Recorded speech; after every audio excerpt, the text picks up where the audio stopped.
Hello, everyone. I'm back here, but this time for a grammar lesson. Just a reminder, every grammar point I teach here is for IELTS, okay? And if I teach, I'm not going to teach grammar to Leo, okay? I'm going to teach grammar for your writing, for your reading, for your listening, and so on. And I'll always mention it, always. So you don't end up wondering, what is this grammar for? Why am I learning this? No, it's going to be focused on IELTS. So today we're going to learn about the gerund, shall we? Let's learn about the gerund. When I say gerund, I'm talking about a noun. And when I say noun, I mean a substantive in English, which you are going to learn. When I get into parts of speech, in word formation, then we'll learn, then you'll see just how important it is. So what is a gerund? A gerund is that ing that comes after the verb. It really doesn't change much. Grammatically, it changes everything, but if you were to translate it literally, it hardly changes anything. Here, for example, is a very common and important gerund strategy. The subject typically comes after the preposition, and the absolutely correct form is always needed. It's unfortunately missing here. When I start a sentence, let's go. When I start a sentence with a gerund, with a verb, when I start a sentence with a verb, I invariably put it in the ing form. Shopping is indeed my favorite hobby, even after a comma. And you'll clearly see this important grammatical concept throughout our entire lesson. Working out has truly and significantly improved my overall health. Even after a comma, so pay attention, everyone. Even after a comma, it takes the ing form because it becomes a noun. But that doesn't matter right now. Let's keep going. You'll see what the noun does, what it doesn't do, everything clearly, and how important it is. So if you start a sentence with a verb, you use the ing form. Okay? After prepositions, every verb that comes after any preposition, even though prepositions have exception, which I'll show you throughout our classes as well, okay? You use the ing form. For example, she thought about calling him. See? They are planning on going. See? You use the ing form. And now here, look, I'll even use it here. See? They are planning on going. She thought about calling. See? Are you seeing this? This is very important for your writing, guys. I mean it. If you use a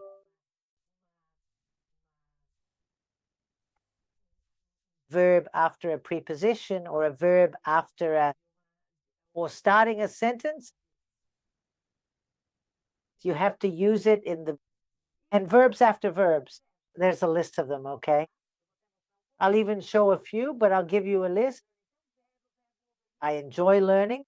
This is an overused verb. We're not going to use it, but there are academic verbs that if I put verbs after them, following these verbs, they'll take the ing. For example, enjoy learning.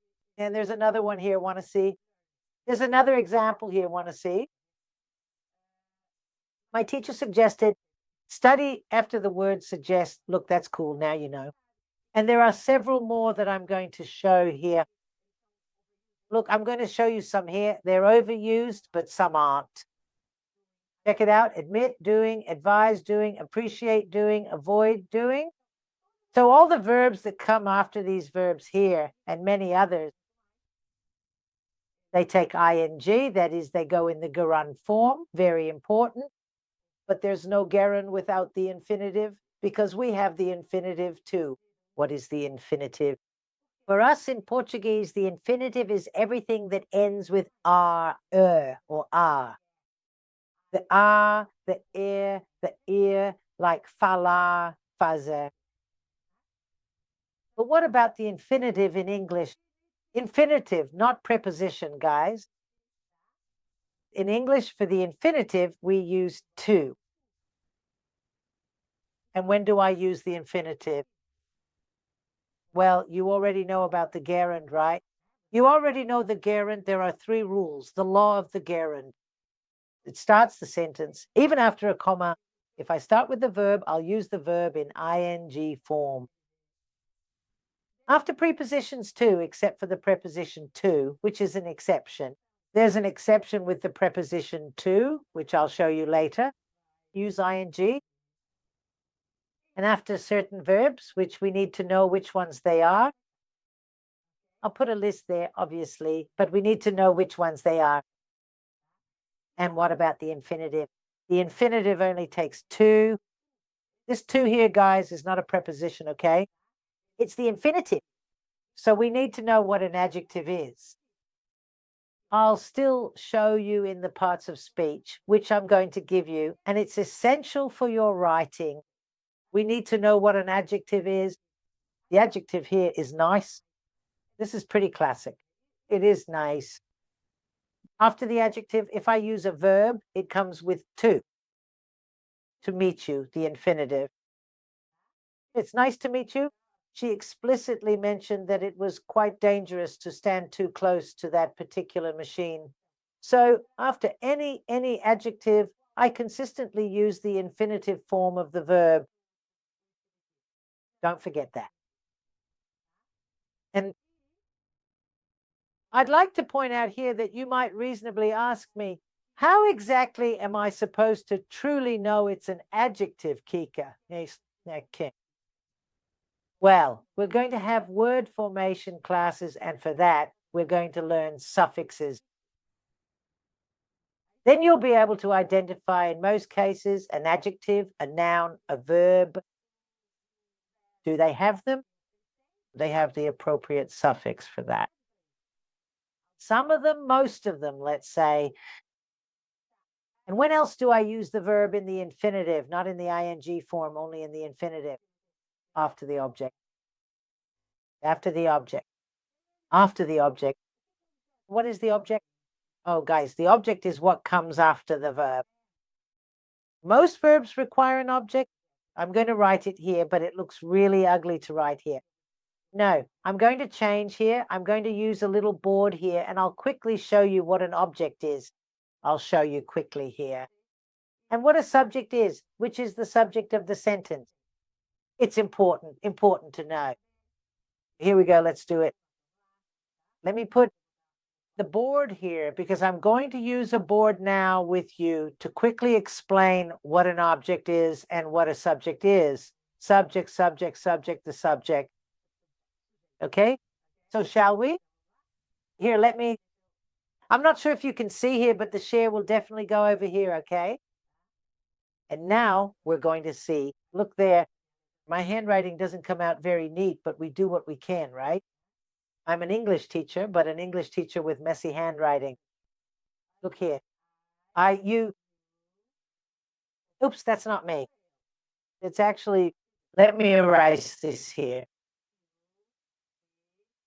I, you, he, she, it, we, you, and they. Just a quick explanation. This here is the subject. It's a personal pronoun. It's a pronoun, but it's a subject. It's a subject. It's a big subject. I say big subject. Why? Because it comes at the beginning of sentences, always, before the verb. And me, you, him. Close your lips to say him. It's it, us, you, and them. This here is the object. Okay, how do you use this, Kika? Explain this thing. How do you use it? Good.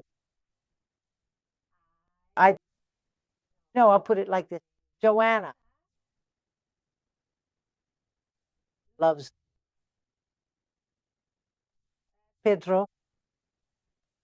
Joanna loves Pedro. See?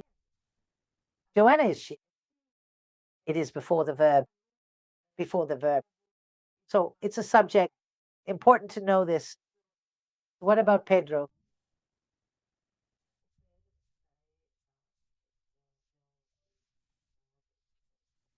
Pedro, please wait. Just calm down. Pedro is indeed the primary object in this situation. He's the him that's there. They're the him. Okay? It's right here. So Joanna loves him. Oh, she loves him. So remember that most.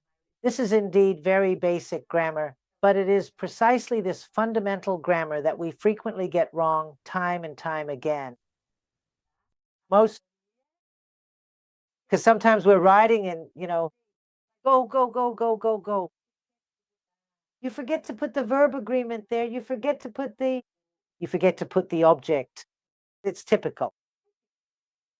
It's really easy to forget to put the object. So guys, let's not forget the object, okay? Let's not forget the object. It always comes after the verb. That's it, okay? Object and subject. So talking about gerunds, which we're going to get back to, infinitive, gerund, and infinitive. Gerund, you already know there are those 3 rules. I'll put them down below for you, okay? Or go to my website where you'll find plenty of material, including about gerund. Infinitive, if I use a verb after any adjective, I use the infinitive.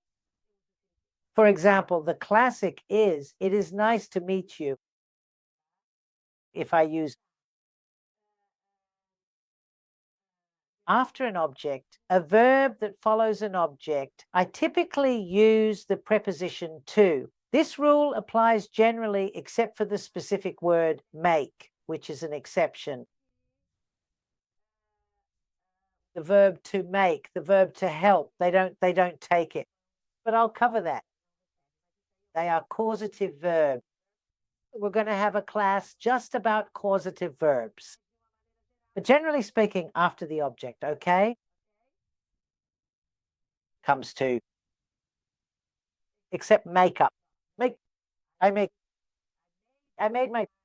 her do. Well, make, you'll use help as well. But will you use make more? No, you won't. But we're going to have a class on that too. Okay? And right after that, verbs after verb, which are also several that I've already shown you.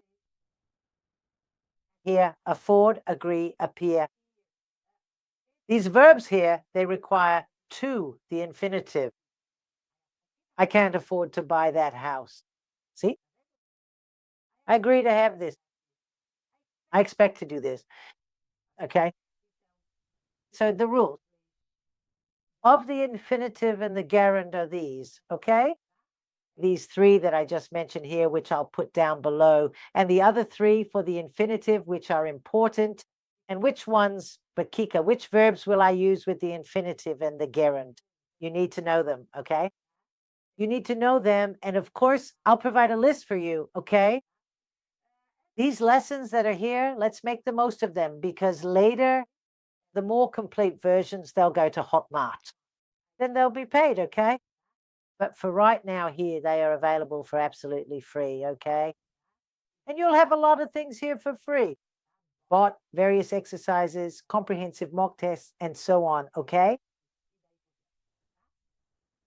Help in the next class. That's enough for today. Next class. With structure, with everything you're entitled to. Take care, everyone.